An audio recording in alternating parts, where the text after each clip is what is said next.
আসসালামু আলাইকুম everyone, welcome to my channel. আজকে আমি আপনাদের জন্য নিয়ে আসছি খুবই মজাদার সুস্বাদু চটপটি। কম বেশি সবাই আমরা চটপটি খেতে খুবই পছন্দ করি, আর এই চটপটিটা খেতে কিন্তু দারুণ মজা আর বানানো একদমই সহজ। দেখে নিন প্রস্তুত প্রণালী। চটপটি তৈরি করার জন্য এখানে আমি প্রথমে নিয়ে নিচ্ছি কিছু ডাবলিগুলো আমি সারা রাত ভিজিয়ে রেখেছি। আর এই তো দেখুন ডাবলিগুলো ফুলে ডাবল হয়ে গেছে। আর ডাবলিগুলো এখন আমি ভালোভাবে ধুয়ে সিদ্ধ করে নিব। ডাবলিটা আমি প্রেশার কুকারে সিদ্ধ করে নিব। আর প্রেশার কুকারে ডাবলি সিদ্ধ দিলে খুব দ্রুতই সিদ্ধ হয়ে যায়। দিয়ে দিচ্ছি পরিমাণ মতো পানি। পানিটা ডাবলিটার সমান সমান আমি দিয়ে নিব, ডাবলিটার থেকে একটু বেশি।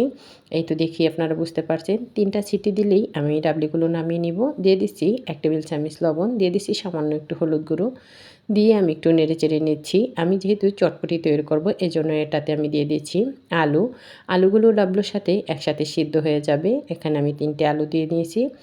দিয়ে এখন আমি ডাবলিটা সিদ্ধ করে নিচ্ছি। আর এখানে আমি চটপটি তৈরি করার জন্য কিছুটা তেঁতুল ভিজিয়ে রেখেছিলাম।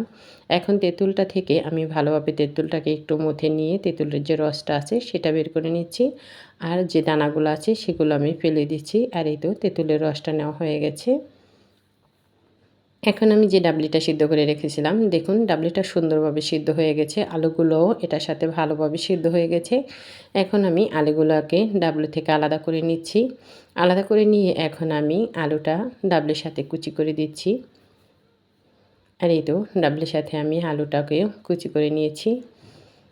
এখন আমি এটাতে দিয়ে দিব লবণ। যেহেতু আমি ডাবলিতে আগে থেকেই লবণ দিয়েছি, এজন্য লবণের পরিমাণটা আমি এখানে কম দিয়েছি। আপনারা লবণটা আপনাদের স্বাদ অনুযায়ী দিয়ে নেবেন। দিয়ে দিচ্ছি লবণ, দিয়ে দিচ্ছি বিট লবণ, দিয়ে দিচ্ছি টালা শুকনো মরিচ গুঁড়ো, দিয়ে দিচ্ছি ধনেপাতা কুচি, দিয়ে দিচ্ছি কিছুটা পেঁয়াজ কুচি, দিয়ে দিচ্ছি কাঁচামরিচ কুচি। ঝালটা আপনাদের স্বাদ অনুযায়ী দিয়ে নেবেন। আমার তো চটপটিতে ঝালটা একটু বেশি পছন্দ। দিয়ে দিচ্ছি কিছুটা শসা কুচি, দিয়ে সবগুলো উপকরণ একসাথে আমি ভালোভাবে মিক্স করে নিচ্ছি। আর এই তো দেখুন চটপটির সবগুলো উপকরণ আমি মিক্স করে নিয়ে এখন আমি দিয়ে দিচ্ছি রাঁধুনি চটপটি মশলা। আমি এখানে কিছুটা মশলা দিয়ে নিয়েছি। আপনারা যে পরিমাণ চটপটি বানাবেন ওই পরিমাণ মশলাটা একটু কমিয়ে বাড়িয়ে নিতে পারেন।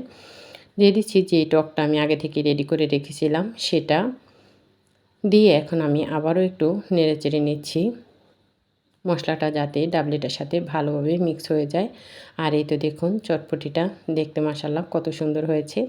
এখন আমি এটাকে মশলাটার সাথে মিক্স করে নিয়ে এখানে আমি দিয়ে দিচ্ছি কিছুটা ফুচকাগুলো আমি এভাবে ভেঙে দিয়ে দিচ্ছি। ফুচকাটা এ পর্যায়ে দিয়ে দিলে চটপটিটা খেতে বেশি ভালো লাগবে। প্রথম পর্যায়ে যদি আপনারা দিয়ে দেন তাহলে ফুচকাটা একদম নরম হয়ে যাবে। আর এই তো ফুচকাটা দিয়ে এখন আমি দিয়ে দিচ্ছি একটু ডিম কুচি করে দিয়ে দিচ্ছি। ডিমটা কুচি করে দিয়ে এখন আমি ডিমটা আর ফুচকাটার সাথে চটপটিটাকে ভালোভাবে মিক্স করে নিচ্ছি।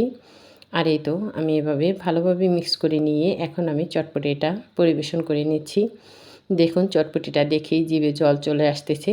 এখন আমি পরিবেশন করে নিচ্ছি বাটিতে। আর এই চটপটিটা খেতে কিন্তু অসাধারণ ছিল। আপনারা এই চটপটিটা বাসায় কিন্তু চটপট তৈরি করে নিতে পারেন। আর এই চটপটিটা ছোট বড় সবাই খেতে খুবই পছন্দ করবে। দেখুন দেখতে কতটা লোভনীয় হয়েছে। খুব সহজেই আপনারা এই চটপটিটা বাসায় তৈরি করে নিতে পারেন। এই চটপটিগুলো দেখতে যেমন সুন্দর হয়েছে, খেতেও কিন্তু দারুণ হয়েছে। সবাই ভালো থাকবেন। আল্লাহ হাফেজ সবাইকে।